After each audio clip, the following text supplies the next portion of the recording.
کے پی میں گورنر اور وزیر اعلیٰ کے درمیان ہم آہنگی ضروری سمجھی جاتی ہے اور کسی بھی صوبے کے لیے ہو یہ ضروری سمجھا جاتا ہے، لیکن آپ کے اور پی ٹی آئی حکومت کے درمیان اختلافات کافی زیادہ ہیں اور پی ٹی آئی والے تو یہ الزام بھی آپ پر لگاتے ہیں کہ آپ گورنر کے نمائندے کے طور پہ کام پارٹی کے نمائندے کے طور پہ زیادہ وہاں پر کام کر رہے ہیں، اور آپ نے پچھلے دنوں دہشت گردی کے حوالے سے جو خط لکھا وزیر اعظم کو، آپ کو نہیں لگتا وہ وزیر اعلیٰ کو ہی آپ کو اس پہ منتخب کرنا چاہیے تھا؟ بسم اللہ الرحمن الرحیم۔ دیکھیں ان کی بات بالکل جائز ہے کہ جو ہے وہ چیزیں اگر وزیر اعلیٰ جو ہے وہ اگر کام نہیں کر رہا ہوگا تو آپ کس سے بات کریں گے؟ مجھے بتائیں کہ یہ صوبہ تو پی ٹی آئی نے ملیٹنٹس کو ٹھیکے پہ دے دیا ہوا ہے۔ آپ مجھے بتائیں کہ آپ نے کبھی سنجیدگی دیکھی ہے پی ٹی آئی کی طرف سے؟ انہوں نے لا اینڈ آرڈر پہ سنجیدگی کا مظاہرہ کیا ہو، کبھی سیشن بلایا ہو صوبائی اسمبلی کا، کبھی کیبنٹ کی میٹنگ میں ڈسکشن ہوئی ہو، کبھی کوئی آل پارٹیز کانفرنس بلائی ہو؟ یہ نہیں، انہوں نے نہیں بلائی۔ جو آل پارٹیز کانفرنس میں نے بلائی تھی جس میں ساری سیاسی جماعتیں آئی تھی سوائے تحریک انتشار کے جو کہ انتشار چاہتے ہیں وہ نہیں آئے تھے، باقی ساری جماعتیں آئی تھیں۔ ہمارا مختلف ایجنڈا تھا، مختلف سب کچھ ہے، مینیفیسٹو ہے پولیٹیکل پارٹیز کا، لیکن میں مشکور تمام سیاسی جماعتیں آئی خیبر پختونخوا کے امن کے لیے۔ یہ کام سی ایم کا تھا، میرا نہیں تھا، لیکن آج تک یہ نہیں کر سکے۔ میں نے پرائم منسٹر کو اس لیے خط لکھا اور میں نے پریزیڈنٹ صاحب کو بھی خط لکھا ہے اپنے صوبے کے امن و امان کے حوالے سے، کیونکہ میں وفاق کا نمائندہ اور میں ان کو بتا رہا ہوں کہ صوبے کے ہماری صوبائی وزیر اعلیٰ یا صوبائی حکومت کی کیا پوزیشن ہے۔ بالکل جو آپ کی بات ہے آپ کو بھی ہم انشاءاللہ مطمئن کریں گے۔ میں چیف منسٹر کو بھی انشاءاللہ تعالیٰ خط لکھنے، کل یا پرسوں میں خط لکھنے جا رہا ہوں آلریڈی صوبے کے امن و امان کے حوالے سے۔ آپ دیکھیں پچھلے دنوں جو بنو میں واقعہ ہوا، اس سے پہلے کورم میں ہوا، اس سے پہلے ڈیر اسماعیل خان میں میرے اپنے پارٹی کے ڈویژن پریزیڈنٹ کو اغوا کیا گیا۔ اس طریقے سے جنوبی اضلاع جو ہے ہمارے، جس میں بنو ڈی خان ڈویژن، بنو ڈویژن اور کوہاٹ ڈویژن ہے، ان کی لا اینڈ آرڈر کی پوزیشن بہت ہی خراب ہے۔ اور آپ دیکھیں کہ کورم کے آپ دیکھیں مہینوں روڈ بند ہیں، آج تک 25 کلومیٹر کا روڈ صوبائی حکومت نہیں کھول سکی۔ تو یہ تو ان کی صورتحال ہے لا اینڈ آرڈر کی وجہ سے، جو انہوں نے اپنے صوبے کو تباہی کے دانے پہ لے کے آ چکے ہیں۔ 2013 میں جب ہم حکومت سے جا رہے تھے اور نئی حکومت آ گئی تھی تو ہم نے ایک پرامن صوبہ ان کے حوالے کیا تھا۔ آج آپ دیکھیں صوبے کا ستیہ ناش ہو چکا ہے۔ آج لا اینڈ آرڈر کے حوالے سے آپ دیکھیں کہ جو صورتحال ہے وہ آپ کے سامنے، میڈیا کے سامنے کیا ہوا ہے کیا نہیں ہوا۔ تو اگر یہ لوگ اس قسم کی ایکٹیویٹیز کریں گے پھر بولیں گے آپ سیاسی کام کر رہے ہیں۔ اگر اے پی سی بلانا سیاسی کام ہے، کسانوں کی آواز بلند کرنا سیاسی کام ہے، وہ ہمارے ناظمین جو ہمارے لوکل گورنمنٹ کے کونسلر ہیں یا ناظمین ہیں ان کی آواز اٹھانا سیاسی کام ہے، اگر 10,000 ملازمین کو آپ نے ایکٹ آف پارلیمنٹ کے ذریعے نکال دیا، ان کے چولہے ٹھنڈے کر دیے، ان کی آواز اٹھانا اگر سیاسی کام ہے تو یہ کام تو میں کرتا رہوں گا اور آپ اس طریقے سے گیلے شکوے کرتے رہیں گے، کیونکہ میں ان لوگوں کی آواز بنوں گا۔ آپ مجھے بتائیں کہ 10,000 لوگوں کو رمضان سے ایک ہفتہ پہلے اگر آپ نکال لیں، ان کے چولہے ٹھنڈے کر لیں، تو اب کیا مطلب ہے کسی سے؟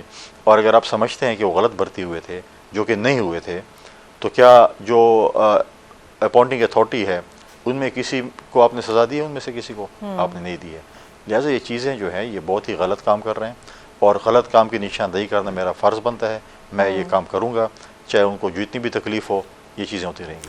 اچھا پوری صاحب، یہ تو وجہ ہے کہ آپ دہشت گردی کے حوالے سے کے پی حکومت پر تنقید کر رہے ہیں اور شاید درست بھی ہو، لیکن آپ اپنے قائدین سے سوال نہیں کرتے کہ آخر یہ مسئلہ اتنا گریو ہے تو کیوں اس پہ قومی اسمبلی میں بحث نہیں کرائی جاتی تاکہ کوئی متفقہ پالیسی سامنے آئے؟ کیونکہ پیپلز پارٹی بھی مذمتوں سے آگے نہیں بڑھ رہی، اور اگر نون لیگ اور پیپلز پارٹی مل کر کوئی بات کریں اسمبلی کے اندر تبھی کوئی کنکریٹ چیز ہمارے سامنے آئے گی۔ ڈیفینیٹلی میری کل چیئرمین بلال بھٹو زرداری صاحب سے ملاقات ہوئی تھی پرسوں، اور یہ ایشو ہم نے وہاں پر ان کو میں نے بتایا کہ یہ چیزیں، اور ڈیفینیٹلی یہ قومی اسمبلی میں بھی اس پہ ڈیبیٹ ہوگی۔ ہمارے اے این پی کے سربراہ احمد ولی صاحب نے بھی ایک خط لکھا ہے پریزیڈنٹ صاحب کو کہ آپ جوائنٹ سیشن بلائیں خیبر پختونخوا کے لا اینڈ آرڈر کے حوالے سے۔ دیکھیں میں جہاں پر تنقید صوبے پہ کرتا ہوں، وفاق پہ بھی تنقید سے ہم نہیں رہتے، وفاق کی ذمہ داری وہ بھی ہم کہتے ہیں کہ ان کو ادا کرنی چاہیے، لیکن 18ویں ترمیم کے بعد سب سے بڑی ذمہ داری جو ہے وہ بنتی ہے ہماری صوبائی حکومت کی، کیونکہ direct law and order in کے ہاتھ میں ہے، انہوں نے کنٹرول کرنا ہے۔ لہٰذا میں نے پرائم منسٹر سے بھی کہا ہے کہ جب سے آپ وزیر اعظم بنے ہیں آپ نے پشاور کا وزٹ نہیں کیا، ہمارے صوبے کے حالات خراب ہیں، آپ باقی صوبوں میں گئے ہیں، آپ پشاور ہیں، وہاں کی سچویشن دیکھیں، وہاں کے پولیٹیکل فورسز سے ملیں، وہاں کی سیاسی قیادت سے ملیں، تاکہ آپ کو بتائیں تو صحیح کہ ہمارے صوبے میں ہو کیا رہا ہے۔ لہٰذا یہ چیزیں جو ہیں وہ آپ کریں۔ تو میں نے مرکز بھی دیے، جہاں تک لا اینڈ آرڈر کے حوالے سے ہمارے پارٹی کے پارلیمانی لیڈر جو ہیں احمد کنڈی صاحب، انہوں نے آلریڈی ایڈجرمنٹ موشن جو ہے یا کالنگ اٹینشن موشن جو ہے وہ صوبائی اسمبلی خیبر پختونخوا میں جمع کرایا ہوا ہے، جو بنو میں واقع ہوا تھا، لا اینڈ آرڈر کے حوالے سے ہوا تھا، وہ آلریڈی جمع کرایا ہوا ہے۔ ہم اپنی ذمہ داری ایسے طریقے سے بالکل نبھا رہے ہیں، لیکن صوبائی حکومت اگر کرپشن سے، کمیشنوں سے، نوکریاں بیچنے سے فارغ ہوگی تو ہماری لا اینڈ آرڈر کی طرف توجہ دے گی۔ آپ مجھے بتائیں، آپ میڈیا میں کام کرتی ہیں، کیا آپ نے کبھی سنا ہے کہ ہماری صوبائی اسمبلی نے آل پارٹیز کانفرنس صوبائی حکومت نے بلائی ہو؟ کیا آپ نے سنا ہے کہ ہماری صوبائی حکومت نے جو ہے لا اینڈ آرڈر پہ کوئی ڈیبیٹ کی ہو؟ جب آپ تو مطلب پہلے مسئلہ یہ ہے کہ ہمارے میڈیا کے دوستوں کا ہم سے محبت اتنی ہے کہ اگر سندھ میں یا کراچی میں گٹر کا ڈھکن نہیں ہے، اگر کوئی موبائل فون چوری ہوتا ہے یا کوئی موٹر سائیکل بھی چوری ہوتے ہے تو آپ پوچھتے ہیں مراد علی شاہ کدھر ہے؟ ادھر ہم روز کی بنیاد پہ اپنے شہداء کے جنازے اٹھا رہے ہیں، فوجی شہید ہو رہے ہیں، پولیس کے نوجوان شہید ہو رہے ہیں، لوگوں کے ساتھ کیا کچھ ہو رہا ہے۔ آپ مجھے بتائیں کہ آج تک میرا سی ایم بنو نہیں گیا، جو بنو میں واقع ہوا ہے۔ تو بات تو یہ ہے کہ چیزیں، دوسری بات جو سب سے امپورٹنٹ بات ہے، کیا آپ نے خیبر پختونخوا کے سی ایم کو کبھی کسی شہید کے گھر جاتے ہوئے دیکھا ہے؟